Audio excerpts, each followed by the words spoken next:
Welcome to Podcast Suck, a podcast about starting a podcast, where we dive headfirst into the wild, wacky, and sometimes frustrating world of podcasting.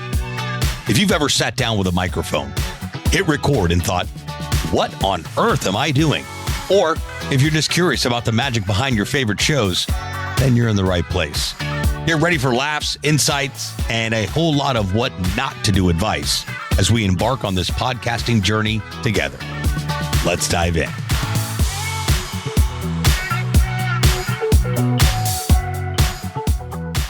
What's happening, podcasters, new podcasters, aspiring podcasters? Come one, come all.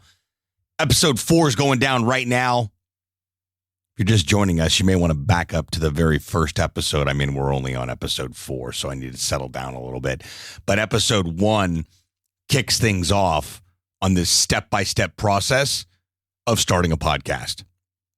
I figured if I'm going to start a podcast about how to start a podcast, let me unpack my process, a proven solution that we've created at the Podcast Launch Lab to take you from idea to iTunes in 90 days or less by starting a podcast with our proven podcast launch solution. So I'm unpacking that, 14, 15 steps we have of being able to start a podcast. Each step feeds into the next step.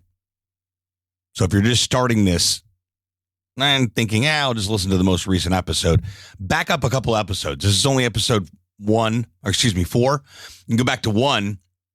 Episodes are less than 10 minutes. That's another plus of this podcast. Short and sweet. And not to get sidetracked, but you know why I do 10 minutes or less?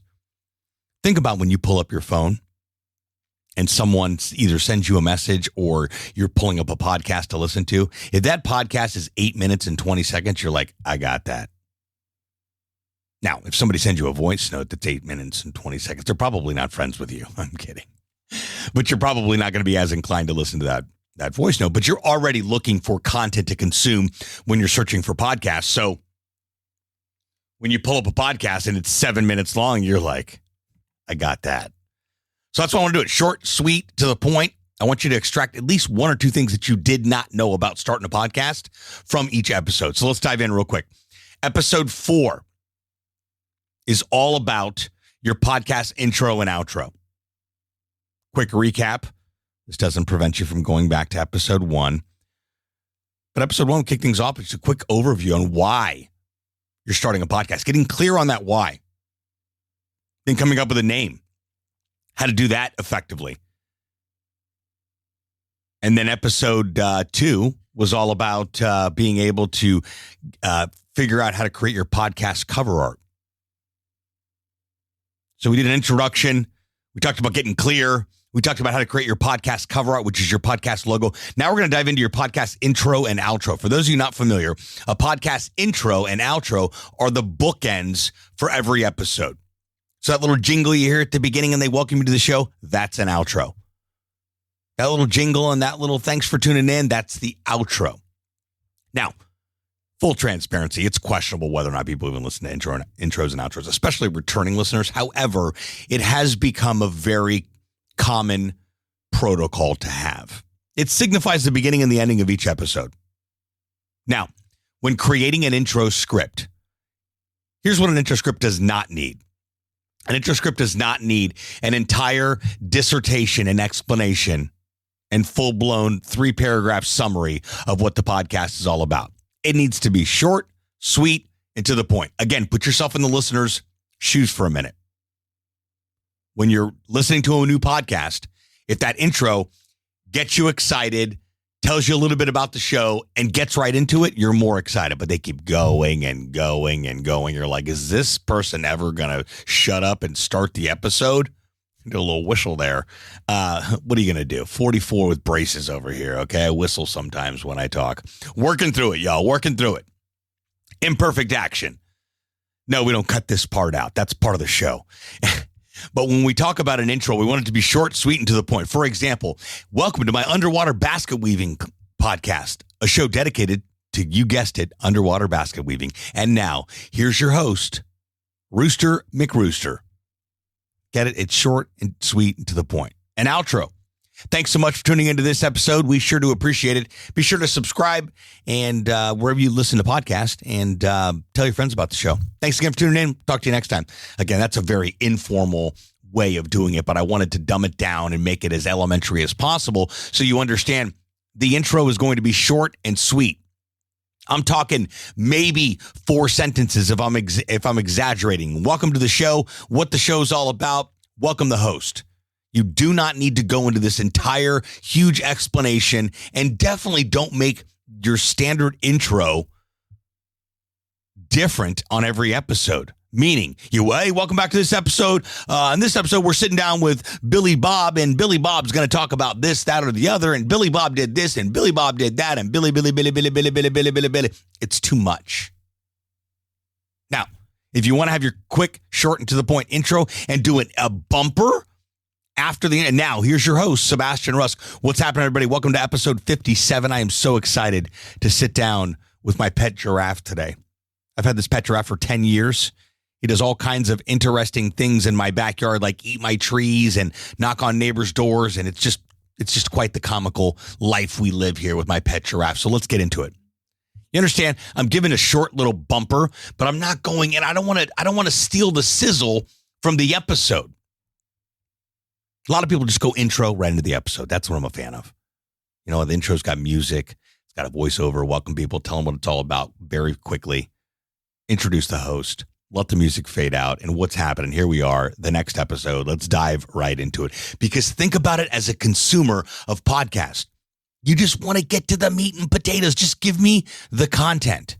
All right? So when creating an intro and outro, make it short and sweet on both ends. These can be standard. You want to buy music for your intro and outro, you can go to audiojungle.net. I'm going to put that link in the description of this podcast episode. Don't pay any more than $20 for a song. That means you own the rights and have a license to use it on your podcast. Don't just go Google. No, you can't put Led Zeppelin on your podcast. There's a little thing called copyright, and you will get your hand slapped. So you don't want to do anything that's going to jeopardize what you're doing, the legalities of your show, your business, etc. So go buy some background music. If you're a musician, you can make your own music. Sure, that absolutely works. Maybe you know a friend that's a musician. Whatever the case is, you can also find somebody that can create the entire process for you. We talked about this on the last episode for Podcast Cover Art. Fiverr.com, Upwork, these freelance sites, phenomenal place to find people that are more than willing to write your script for you, to record it for you, to put the background music, to edit it all up for less than nothing. I think I paid like $45 for my first intro and outro that I got done professionally. So it's not a lot of money. Unless you're an audio editor, you're probably going to save yourself a lot of time and frustration by just saying, let me hire somebody. I'm always going to default back to outsource.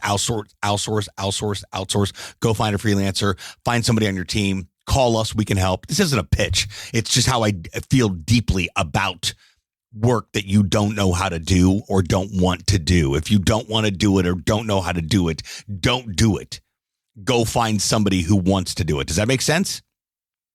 Now, if you're a do-it-yourselfer, I always love to just cater to the do-it-yourselfers for a hot minute, just so you guys I can appease the do-it-yourselfers until you get frustrated and go, I'm not doing this. I'm going to hire somebody to do it. Sebastian was right. And I'm not trying to be right. I'm just trying to save you some time and frustration.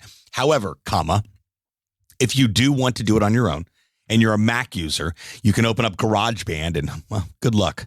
No, I'm kidding. You can record the intro.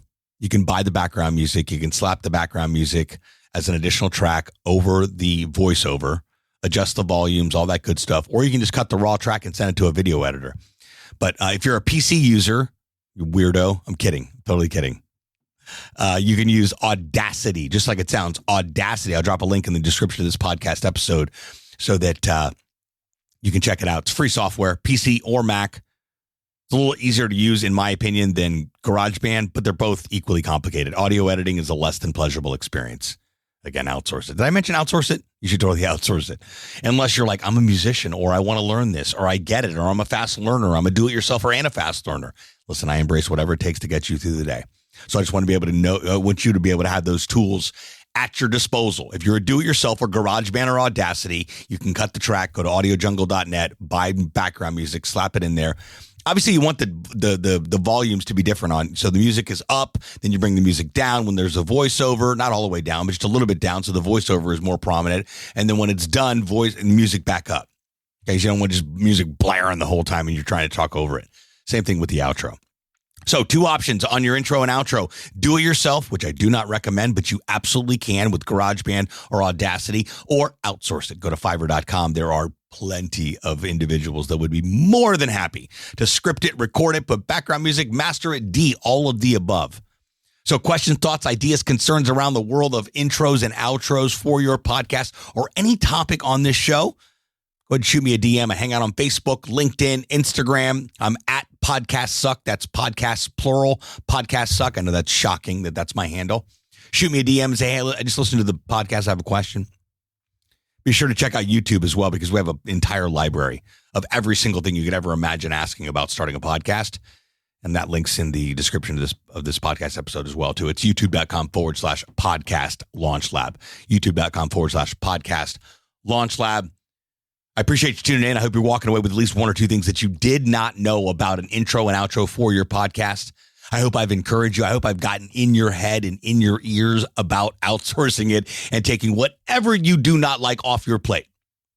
Because I guarantee there's somebody that absolutely loves to do it. Until next time, friends. Thanks so much for tuning into this episode. We sure do appreciate it. If you haven't done so already, make sure you're subscribed to the show wherever you consume podcasts. This way you'll get updates as new episodes become available. If you feel so inclined, please leave us a review and share the show with someone you know should start a podcast or may already have one. And remember, podcasts suck if you don't have one. Until next time, friends.